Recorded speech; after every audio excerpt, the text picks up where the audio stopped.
Welcome back to Walk with TFB. Tim Bryson here, and as y'all know, I'm a Black millennial who's eager to have unfiltered conversation with authentic people centered on international education, global sport, and Black culture. This conversation today, and really with this guest, is one that's is long overdue. I think it's episode 9, but definitely something we could have talked about in episode 1, and quite honestly, probably season 1, just given the nature of this topic historically, but also where we are in the present. Met this individual during a class presentation. That was like 6 months ago, 7 months ago. Wow. During a class presentation, they immediately followed up with having shared interest in this global sports space. And very quickly, I'm like, yo, we need to stay in touch. We need to stay in touch because what you're thinking about, what you know, who you know, et cetera, I think is aligned with where we're walking and how we're walking, but also is going to lead the way in their own right in regards to how we better connect individuals to sport across the world. But without further ado, let's bring this person onto the podcast. So please help me welcome Tatyana to the pod. What's up, homie? Hey, whew, it's a long time. Yeah, that what March? It had to be March you, because the like, summer was April. yeah, I graduated in May, so yeah, Dang, yeah, a lot has happened. yeah, a lot has happened, and a lot continues to happen. Wow, well, good to see you again, man. Like I said, very excited for this podcast episode. I'm going to be transparent later in this episode in regards to how we even got to this point. Yeah. But this episode is your episode. I get to facilitate. You just get to facilitate.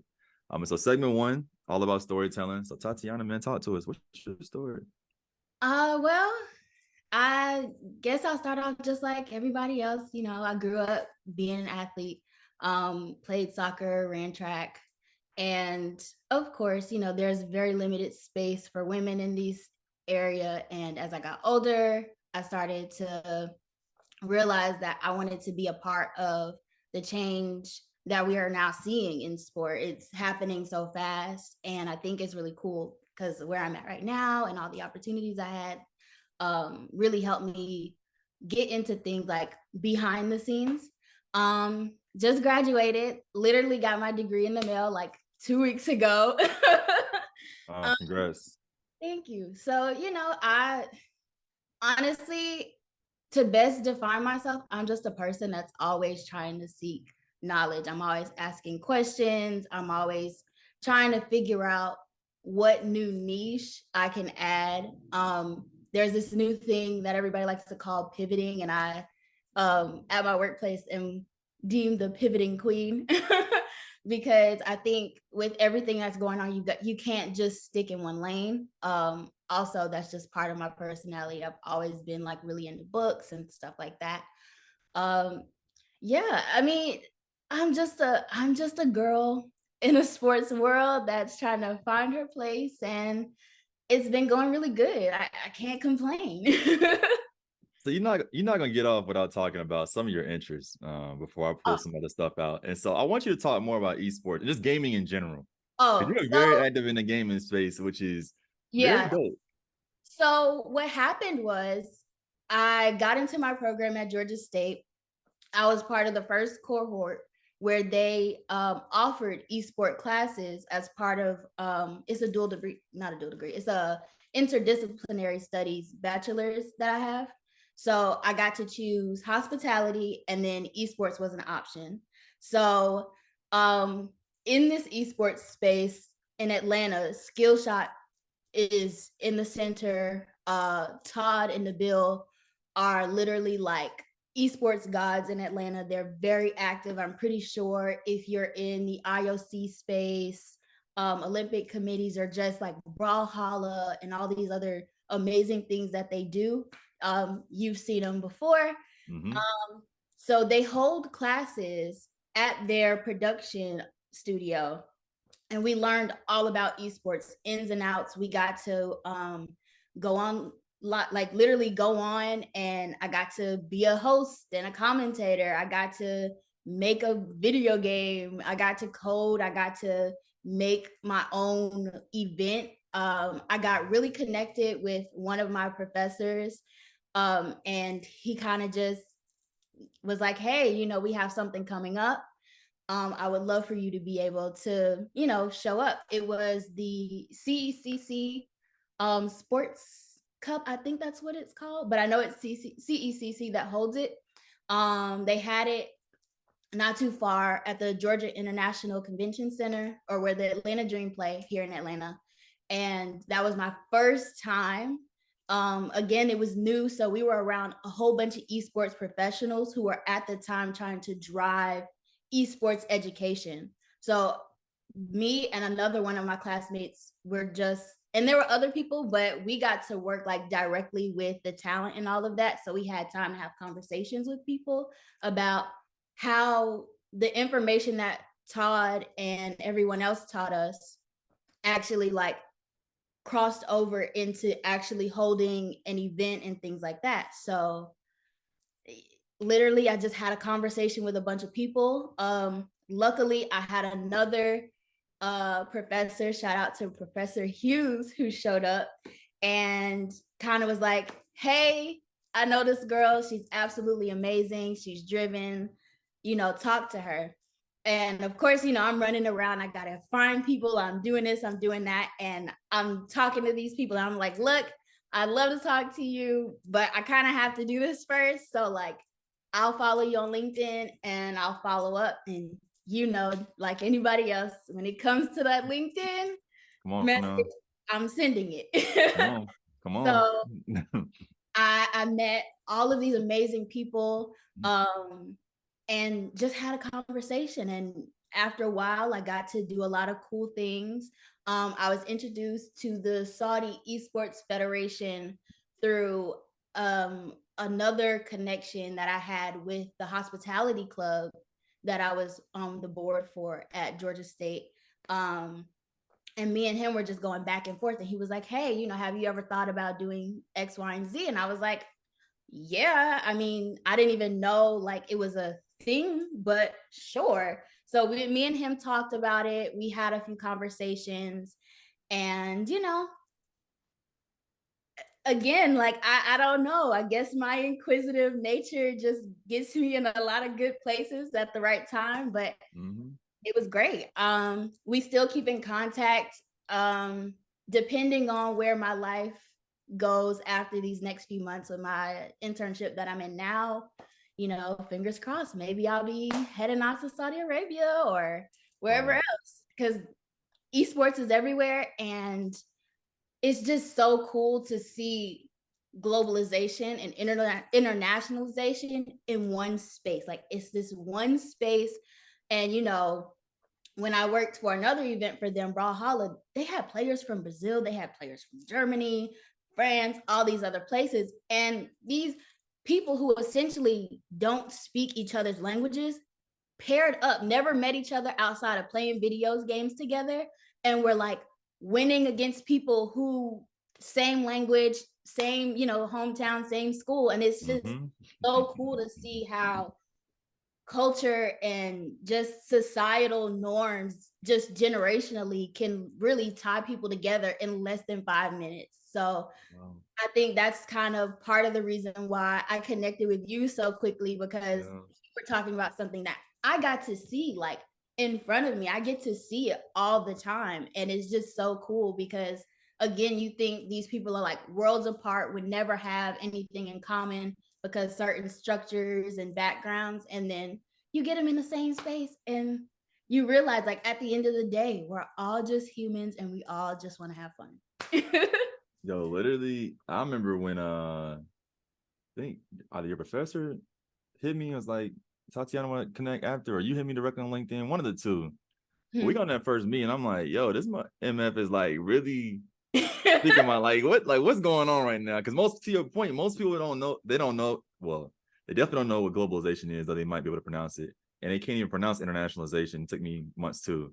So I know they don't know anything about that either. I'm like, yo, you know so much about it. And then I was like, you're like, yeah, I'm from Saudi Arabia. And I said, what? I said, yo, what? Tell me more about this. I would love if you just dive deeper into, because again, my own assumption, I acknowledge this even months later, was that you're a Black American, Black US American. So as soon as you said that, my whole mindset shifted. I was like, yo, this is definitely more of a shared conversation, shared knowledge moment for us, one. But then Yeah. too, as you know, my research and just really focuses on F1 students. So I was like, oh, buddy, we gonna That's have a lot. because remember, I was telling you how I was helping some of my friends at Georgia State who That's couldn't right. get NIL deals. I was telling them, hey, like, don't get this visa, get this visa. Um, Yes. Yes. but yeah, so this is the first time I'm ever really speaking about it because, there's a lot of tensions and things about Americans and Middle Easterns. And, after 9/11, there was a very negative kind of connotation. No matter who you were kind of shunned. So, my parents did what, some parents, or what I would like to think most parents did, and kind of westernized me a little bit more. So yeah, I never really acknowledged it, never really talked about it. Until I was just like, you know what? It's part of who you are. I actually have a really good friend named Siham who I got close with, and she would like just talk to me about things, and she was the only person that I told. And she kind of let me around her family, and they took me in and they taught me a lot of things. And then I sat and had conversations with my parents, because at the end of the day, parents do everything out of love and out of protection. And at that time, that was really important to them, to make sure that I was safe and that I would not be ostracized any more than I already was. So yeah, it's cool. It's been a journey. Again, I remember when I told you, your face was like, what? Huh? So yeah, I came to America when I was like 3 or 4. So I've really been here all of my life. But like anybody else, you go back home for vacations and things like that. So I've kind of always been tied to it, but it's been like my best kept secret, like how women like keep their age on the low. Yeah. Yeah. I Yeah. kept my nationality on the low. Yeah. And it was really hard during COVID because there were certain things that were going on with my friends that I was just like, somebody has to say something. And the more that I started working in this sports space, the more that we started learning about NIL and all this other stuff, I was like, okay, I know something. I'm gonna help people with what I can. Of course, I never gave any legal advice. I just put a little pamphlet. um, so yeah, it's been a roller coaster. Just finally accepting it as my whole self. I love it. It's a really cool culture. It's a really cool place. Besides what you see in media, it's amazing. And even with everything that went on human rights wise with Qatar, essentially even those people who went talked about how great it was and how they felt safe. Like that was the first big major sports event, international sports event, where so many women said, I felt safe. I didn't have to leave the game early. I didn't have to do anything. I didn't feel uncomfortable because there was a men's security. A lot of people were confused because in the Middle Eastern culture, men and women are separated, not because they're not seen as equal, but because comfort, right? Comfort, respect, and all of these other things. And a lot of people just automatically think negative whenever it comes to anything around the Middle East. And, I know that I'm not going to be the sole person to fix that, but I know that I want to help make that change, especially with everything that's going on now, with Saudi Arabia taking over sports, which we'll probably get into later. We definitely that you wait. But yeah, it's a beautiful culture. It's beautiful people. Everywhere you go, you're gonna meet the 1% that's hostile and crazy, and then there's the other 99%. So you kind of have to just take every interaction with a grain of salt, and again, be willing to have open conversations and learn. That's good. Segment 2. I appreciate you just one stepping into who you are, who you're becoming. And then two, being open and transparent with us on this podcast. Again, definitely appreciative and grateful for you. And the reason I bring that up is to not just give you your flowers this first time, but then to also bring back a conversation we had in, I think, April. We were talking X, Y, and Z, and I'm like, yeah, this golf tournament. You're like, yeah, that's backed by Saudi money. And I said, what? Yeah, I just Liz. thought some old white man with plantation money in the United States had a shit ton of money. I was like, is Yep. what? And Mhm. so can you just talk to us before we get in the league? Can you just talk to us about like sport in Saudi Arabia and Yeah. sport in the United States and any similarities or differences between the two? Okay. So I will say this before I say anything else. Saudi Arabia is home to multiple religious sites in the religion of Islam. So when it comes to decisions that are being made, a lot of the times they are rooted in religion. But what we're seeing now is um, a younger introduction to Saudi Arabia. You know, they sat back after the World Cup and seen how many people started buying jerseys, how many people were happy. I mean, you know, everybody knows Saudi Arabia as the team that beat Argentina. The team that nobody, they were like, oh, they're going to get swept out. I mean, essentially they did, but they did the Yeah. one thing, honestly, nobody else would have ever been able to do because it's Argentina, it's Messi, it's like, come on now, everybody. I know everybody's watching Inter Miami right now, and just like it's messy, right? Yeah. Um, Okay. so the idea that sport for women never existed in Saudi Arabia is nuanced. Sport leagues, no. However, there's sport in school. But again, me and you were talking about this as well. Like, it's just a societal difference. Like, it's very soft girl lifestyle, which we see right now is blowing up in America. Very true.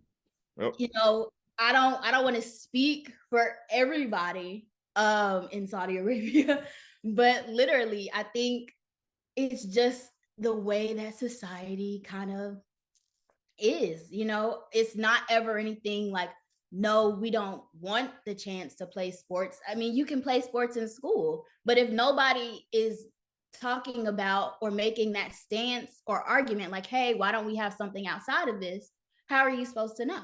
How do we even know that women want to play sports in Saudi Arabia? I mean, there are, and there's things going on right now, or really there's things that were implemented around like 2012, maybe even early as 2009, that allowed girls to play sports and things like that. But I mean, you got to have people show up. True. So, you know, that's it. It's so my thing is, it's always been there. It's just a matter of people wanting to show up. There were women in the, well, what Olympics was London 2012? Well, yep. Okay, so 2012. there were women who represented Saudi Arabia in 2012 and 2016, but they were wild cards. They were in judo, they were in track, excuse me, and I think they were also I think there was one person in fencing. They're there. Nobody's looking for them. You know, when you think about the Olympics, you think about a whole country full of people from different teams, and then, you know, a country as big as Saudi Arabia only has 4 people representing it as wild card picks. Is like, nobody's going to pay attention to that, but they're going to pay attention to their absence. That's a word. So Yeah. I think it's more of expecting something on a bigger scale and not really looking for it just being there, because it's there. It's just not on a large scale. Whereas in America, you know, you're a girl, you can essentially do whatever it is that you want. You can play sports, you can do this, you can do that. Now, are there barriers? Absolutely. A lot of barriers. I'm going through them myself, but it's there. It's just because there's more women who are, you know, we grew up with Abby Wambach, Asia Wilson, Skylar Diggins, Yeah. Megan Rapinoe, all of these great women in sports, Serena Williams, Venus, Coco Gauff. Like, we see these women in sport excelling because they took the opportunity. They were those people that, I mean, honestly, look at Serena and Venus's story. They were two girls from LA. Mm-hmm. Two Black girls from LA playing with a bunch of white kids. They weren't supposed to make it, but they did because they had their parents pushing them, supporting their dreams. And I'm not saying that people in Saudi Arabia don't support their kids' dreams and all that other stuff. Mm-hmm. What I'm saying is that American culture is very centered in thrive, climb to the top, and when you get there, don't stop climbing, right? Whereas I feel like Saudi Arabian culture is the same, but it's also about taking a stroll, take time to stop and live life. Have fun. Work hard, but have fun as well, because you only get one life. And in this one life, you don't only want to be measured by like your what I consider like your political things, which is your job, your career, what degrees you have, what certifications you have, because that doesn't make you a person.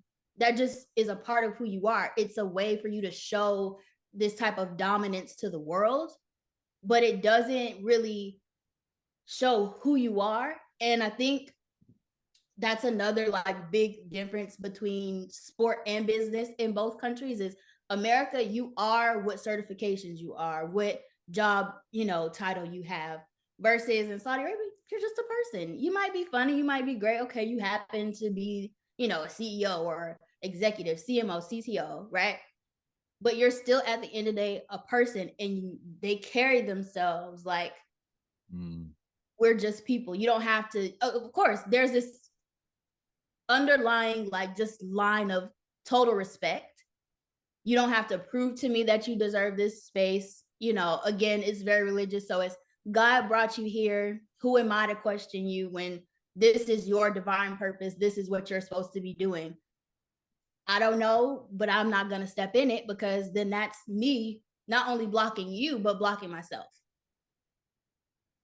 So when it comes to a lot of things in sport, when it in relation to the Middle East or not the Middle East, because there's some countries that are just, a little out there. Different. But when it comes to Saudi Arabia, it's not that there's,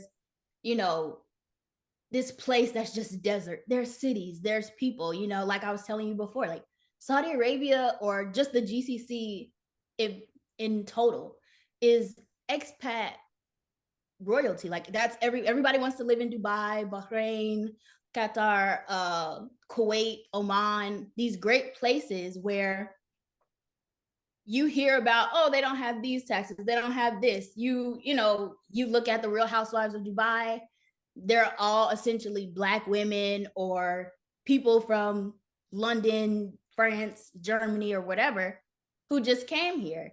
So it's not that there's not representation. It's not that there's not these things, but the GCC itself is just so wrapped up in luxurious lifestyle that it's like, we're not jumping to soccer. Well, I won't say that. We're not jumping to basketball or football. We're jumping to F1, cricket, golf, all of these, what you would essentially call high level sports, because we're associated with luxury. Everybody wants to come to one of the countries in the GCC. They want to take, pictures around the Burj Khalifa and all these other things. And it's like, okay, we see how sport has literally just took over. Sports runs everything. Like in America, we have literal athletes talking about political problems. You don't see that anywhere else. They're not drivers for political issues.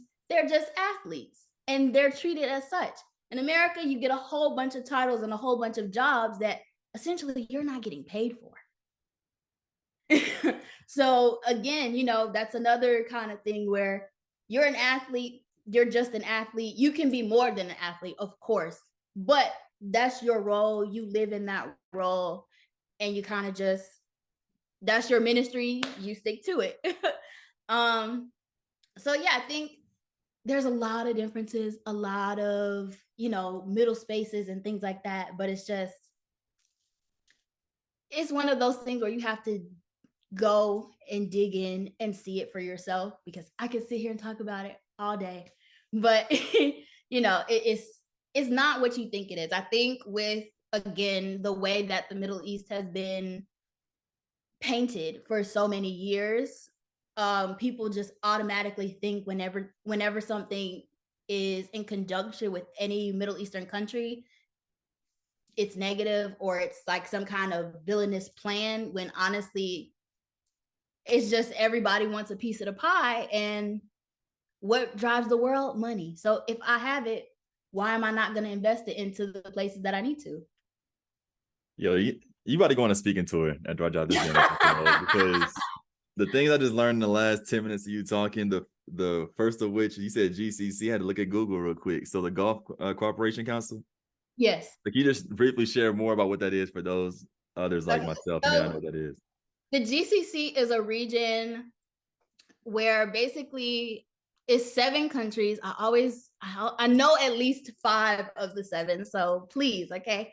But I got you. Kuwait, Saudi Arabia, Bahrain, Qatar, the UAE, Oman, and what am I missing? That's The 6. what I got. That's what, 1, 2, 3, 4, 5, 6. I thought It's there was saying 7. 6. Oh, it says It's saying 7, but it only lists 6. okay. Oh, because the UAE is divided between Uh, Dubai and Qatar, I believe. Yes. Don't quote me. I'll drop a link in the podcast. Don't worry. But yeah, so essentially it's just what we call the Gulf, the peninsula. That's basically where all your oil money, Mm. you know, everybody drives a Rolls Royce kind of area, which I think is more portrayed in American society when it comes to that. But yeah, it's just a region of a bunch of countries. Most of the countries, no, not most. I think 3 out of those 7, or maybe 4, have F-1 races that are hosted every year.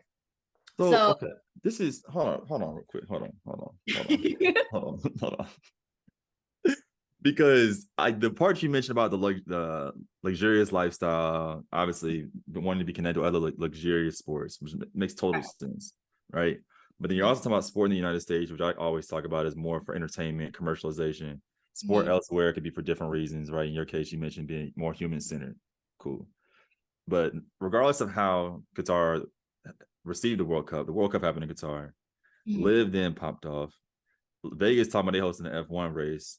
People in the US like, yo, what the fuck is going on over? Like, where's this money coming from? Oh, it's Saudi money. Okay, now they're involved in like really deeply investing in the United States from a sport perspective, right? And so I'm thinking about what's more what you just said, but also thinking about what's currently happening outside of it. As someone both from Saudi Arabia who's very familiar with both the Saudi Arabian context and the United States context, how are you processing all this? Like, well, how are you making sense of what's happening right now, given that you have deep connections and experiences in both contexts?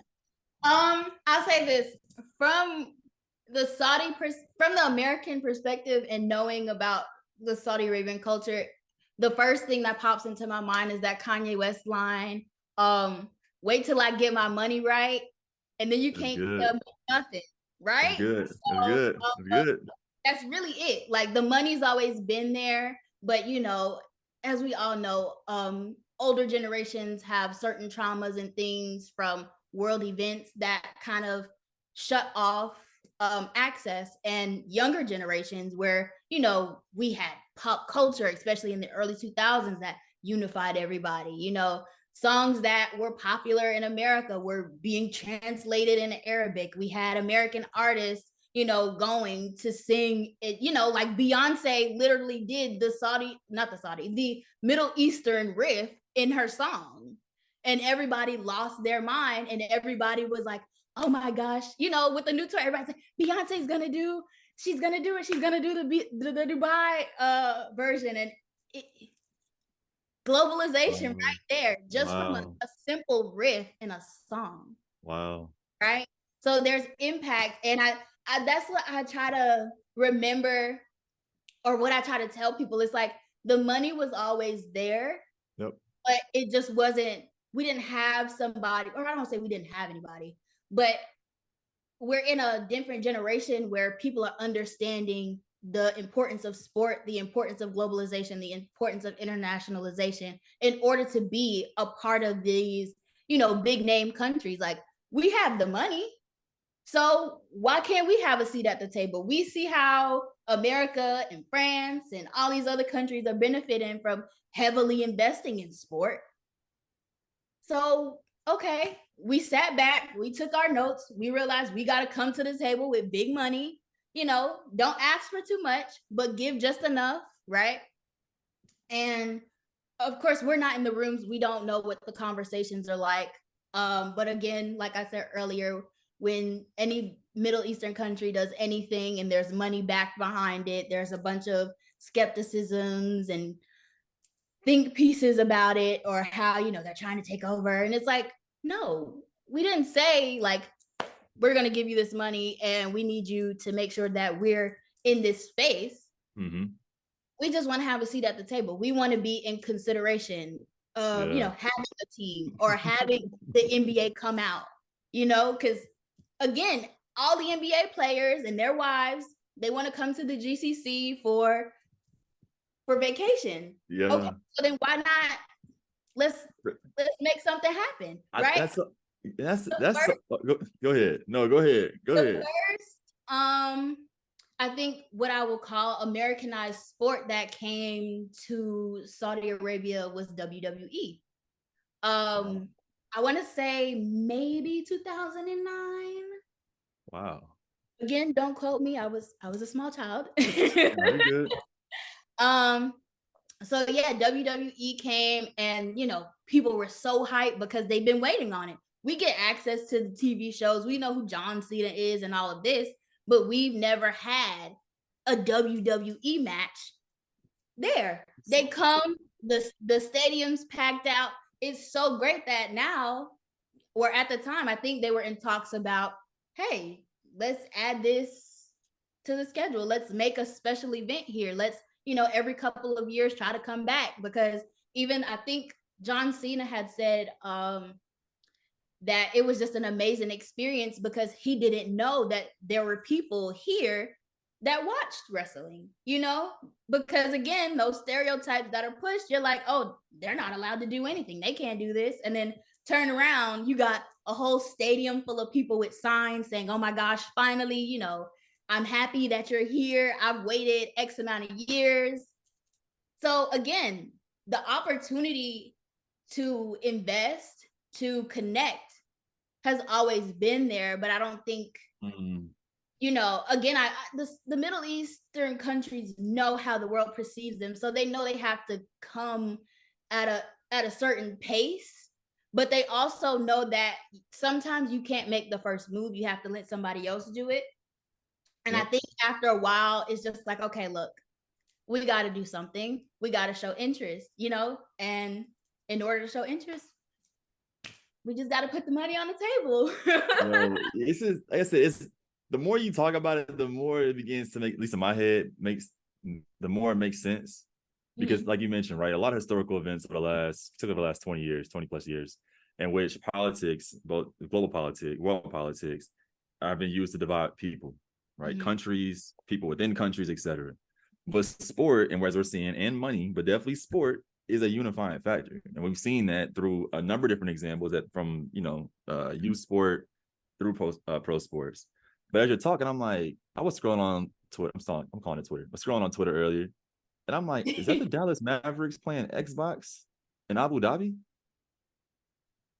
What? Like, every time I look, I'm like, what? And actually, go ahead, yo. The Esports Federation, I think one of the princes just got named the president for the International Esports Federation. Wow. So that's how serious esport is, and that's how progressive Saudi Arabia is. That's a good So, point. That's a really, I think that post was sponsored by Xbox, if I'm not mistaken, or Microsoft. so it's again, the opportunities are there. You just have to be willing That's to put your preconceived notions to the side and have a conversation and actually look at the numbers and the facts. But I don't think, and to clarify, that WWE was 2014, so he was a few years off. But I'm about to say, and in the most American way possible is what's happening. We want to go, they want to go, we want to go. Our sport leagues want to go to Abu Dhabi or go to the GCC to compete, show off, etc. Come back when they get mad when people, when y'all want to sit at the table. That don't even make sense, yo. Like what? That don't make any sense. And that's why I think the more you're talking, I'm like, yo, there needs to be more people, but definitely within sport management programs teaching about this. More people, especially those who are working full-time in sport, both the college and pro level, having more deliberate conversations about this. Because one of the first things you said, and I wrote it down, right? Globalization and internationalization in the same place. So if we see F1 now, with a more established presence in the United States with Vegas and future races, we're looking at LIV golf, right? We're looking at call it global football now. I'm trying to be better. We're looking at global football, right? And bringing over world stars over to Saudi Arabia. We're going to see more folks, more students, more athletes from the GCC region. I'm going to use that word every week from now on. But from the GCC region, wanting to come compete in the US. I don't like it. It's going to happen. And then some, I think, question to myself is like, how does this industry best prepare, best train, best position ourselves to welcome, but then also make sure that folks from the GCC thrive while they're here? I think the first thing is got to get rid of those biases, man. And that's a hard thing for people to do. Yep. Just out of the context of nature of habit. Yep. You have to have people that are willing to learn. They know the language. I know for my family members that are there now, most of them speak 3 languages by the time they come out of primary school, and one of them is English. So they have the information. Honestly, I did a paper on like globalization, but in the terms of foreign language. I want to say like during quarantine, and most countries are teaching their children languages early. Only in America do you start late. And that puts us at a big disadvantage at some point, but also because the international language of business is English, we kind of get to still monopolize over that. There was a Japanese company that literally flipped their entire company overnight. Everything was English, and it worked. But they kind of made all of their employees like, hey, we gotta get on the ball. You gotta learn English. We're gonna provide classes. We're gonna submerge you in English, so that way you are so prepared when we have these conversations that nobody gets to second guess you or find loopholes or anything like that and try to trick you because you're a foreigner, right? Because that's another concept that is heavily displayed in American history time and time again. So I think it's just overall the openness and willingness to realize that it's not just a country in a desert, that there are people who are educated beyond belief, people who have opportunities and actual voices and stories.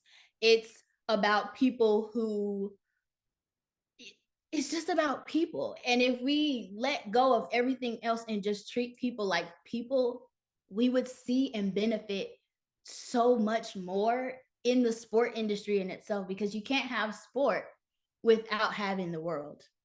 Because you can't, right now, if you look at the NBA, the NFL Academy, the F1 Academy, whatever academy there is, there's a heavy amount of students that are coming in from other countries. I know for the NFL right now, Nigeria is a big hitter for them. Killing it. Big hitter. So that means that you have to you got to speak their language. You got to make sure that you're conveying to parents and whoever else that they got a shot and they actually can make some money from this, because they're not going to send their kids over there if they don't think that they're going to be prepared or anything like that. You have to talk the language that other people talk in order to get the results that you have or that you want. And, again, that's just a big part of getting rid of the biases, which is a big thing. And then also, I think we have to change. This is another part of biases, but we have to change our thought process on the religion of Islam. We have to, in my opinion, just mind our business and tend to our own deities or whatever you would like to call them.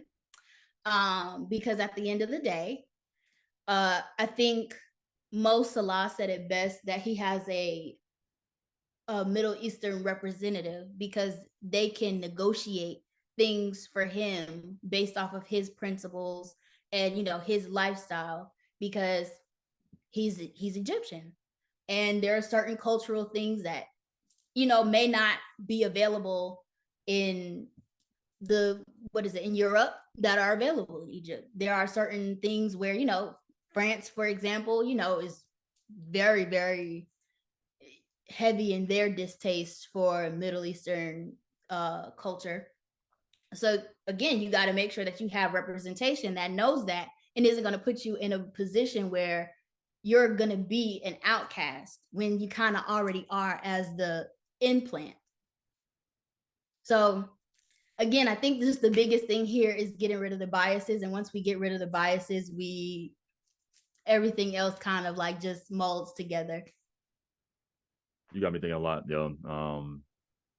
A lot of good stuff. One, we got to get you like a staple, almost like Stephen A. and Shannon, yo, like a Shannon would put on this podcast, just talk about legit, because again, what you're describing, again, I think I would like to think I'm someone compared to the general American sport administrator, I have a pretty good understanding about this world shit.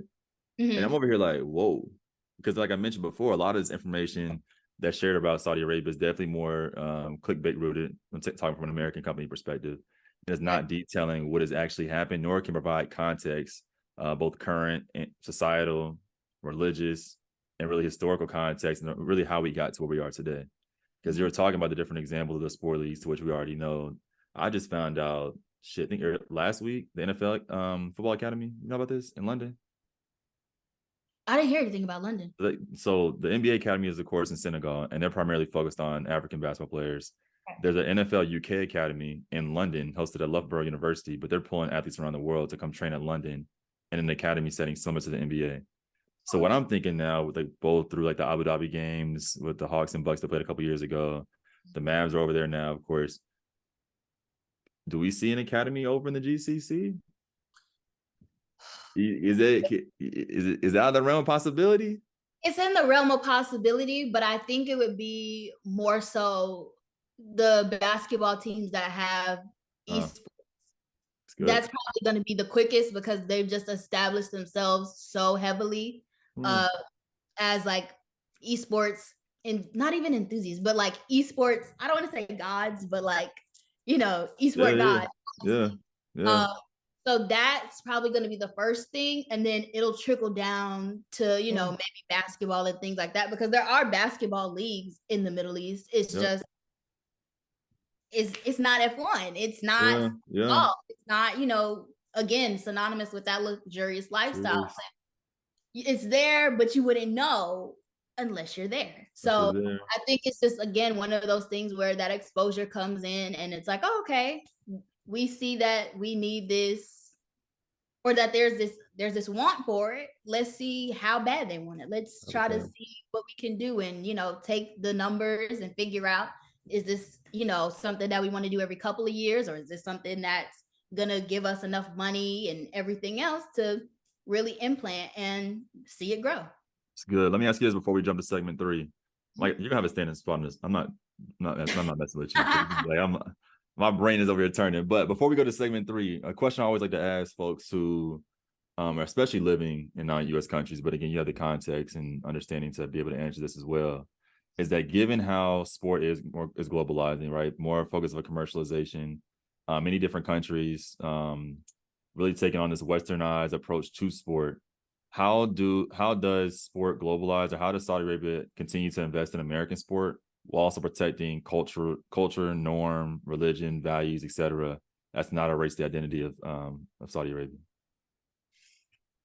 Um, Initial thoughts. Honestly, I don't think it's not a problem in the Middle East. You know, you've seen again all of the people that went to the World Cup in Qatar. You know, they had people, if you had questions about being Muslim or what was going on in the religion of Islam, they had information there. They didn't push it on you. It was just a booth. And if you felt inclined to come, you could. And I think, you know, it's hard because again, you think automatically like, oh, they're gonna push this religion on us and this and that and the third. No. Again, Saudi Arabia is a heavy expat country. So with coming in and having all of these different countries, you got to have all these different religions. So yeah, you'll find a Christian school, you might find a Catholic school or whatever denomination of whatever religion. So it's there. I think with the Middle Eastern countries, it's not so much about living in your religion so much that you're preaching it to other people. It's just you just show up as you are, and we all just happen to have the same religion and the same beliefs. So, you know, it's fine. But I think one of the biggest lessons in Islam is kind of like you have your relationship with God at your house, and you know, you have your relationship with your people at home and your village, and that's fine. That has nothing to do with me and you. What we're focused on right now is the connection that me and you have, and whether we can build on that or not. Other than that, it's kind of like not my circus, not my monkeys. Yeah.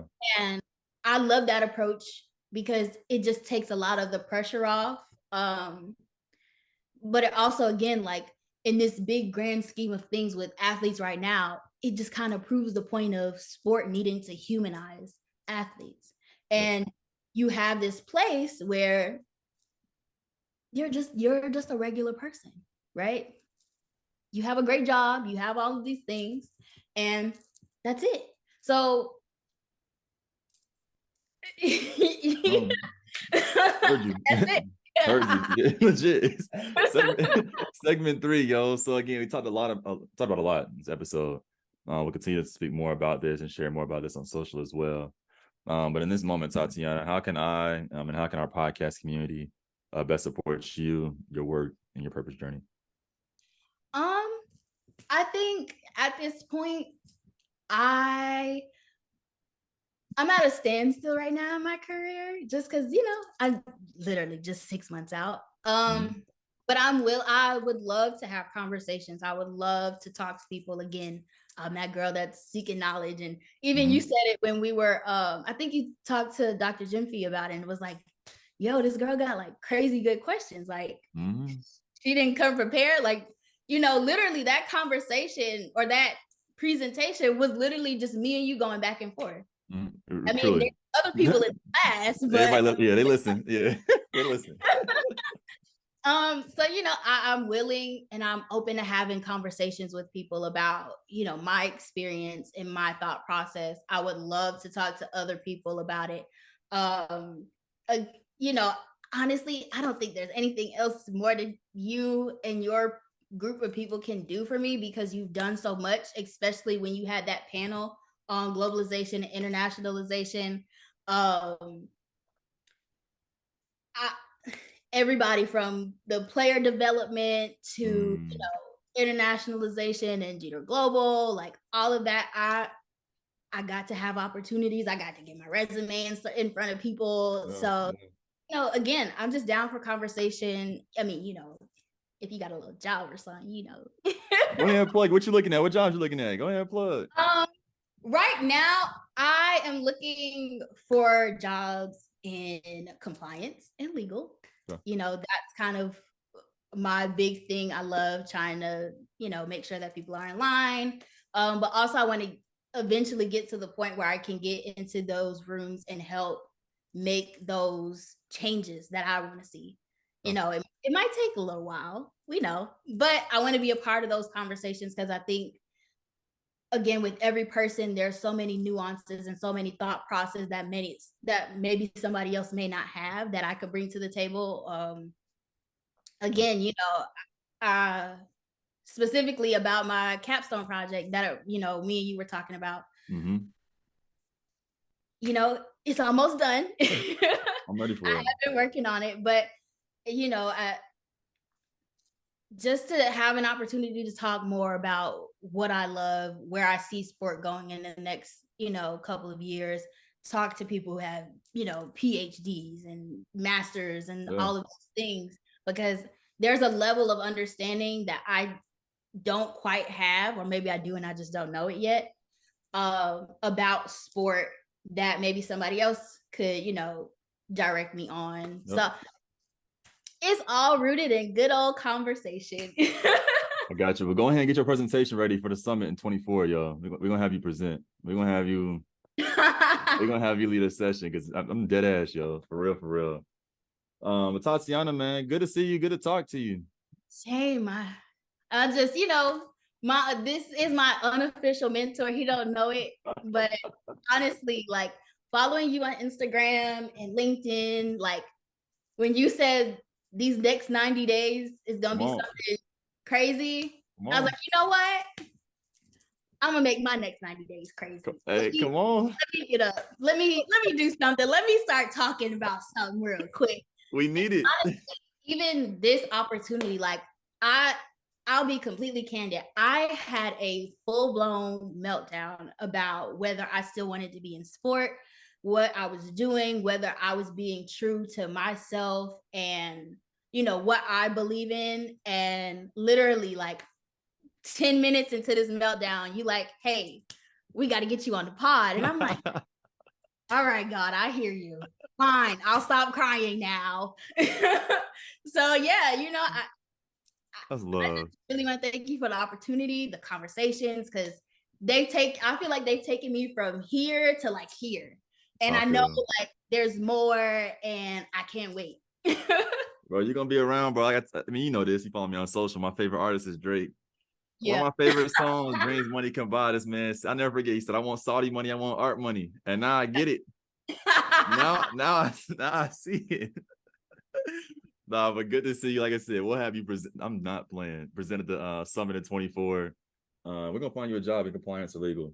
I'll talk to some people like this, get you connected. But again, thank you for the conversation. Very excited to drop this episode next week. And look forward to running it up. But for everyone else, man, make sure y'all follow Tatyana. I'll be sure to include their information in the descriptions to this podcast on both YouTube, Spotify, and Apple Podcasts. I look forward to having more unfiltered conversation with authentic people centered on international education, global sport, and Black culture moving forward. But as always, until then, walk with me.